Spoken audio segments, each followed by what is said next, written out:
Entre questionnements liés à l'identité et relations hommes-femmes, Nyctophilia est une exposition qui représente le garde-fou des désirs de l'artiste. C'est avec retenue, parfois avec violence, qu'il souligne certains traits du genre humain et qu'il illustre la dureté de l'existence.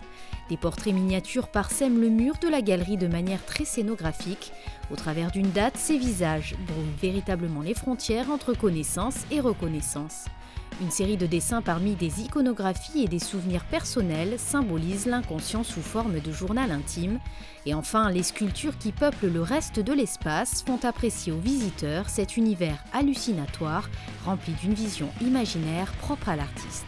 En fait, il y a tout ce qui est de l'ordre du portrait, tout ce qui est de l'ordre des dessins, ce sont des choses qui sont nourries entre la mémoire collective et la mémoire personnelle.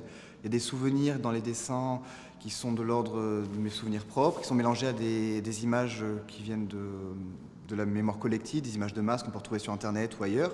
Tandis que tout ce qui est de l'ordre du portrait, des petits cadres, c'est plus une réflexion sur l'identité, notamment avec la forme du petit cadre bourgeois que l'on peut avoir dans son intérieur.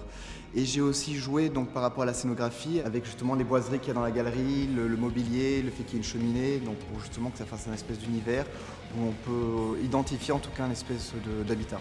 Ce jeune artiste développe un travail mêlant plastique, peinture et céramique.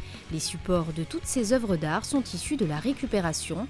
Une partie du charme du travail de JP, c'est surtout une technique qui diffère selon le leitmotiv de sa production.